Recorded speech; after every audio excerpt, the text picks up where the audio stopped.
You are looking at Julian's pronunciation guide, where we look at how to pronounce better some of the most mispronounced words in the world, like this other curious word. But how do you say what you're looking for today?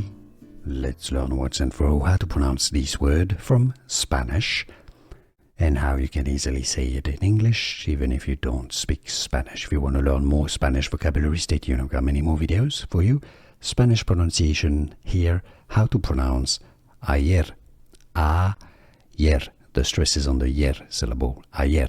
Now, if you cannot pronounce Spanish perfectly, you can simply say it as ayer. Ayer from Spanish. Ayer, meaning yesterday in English. In Spanish, ayer.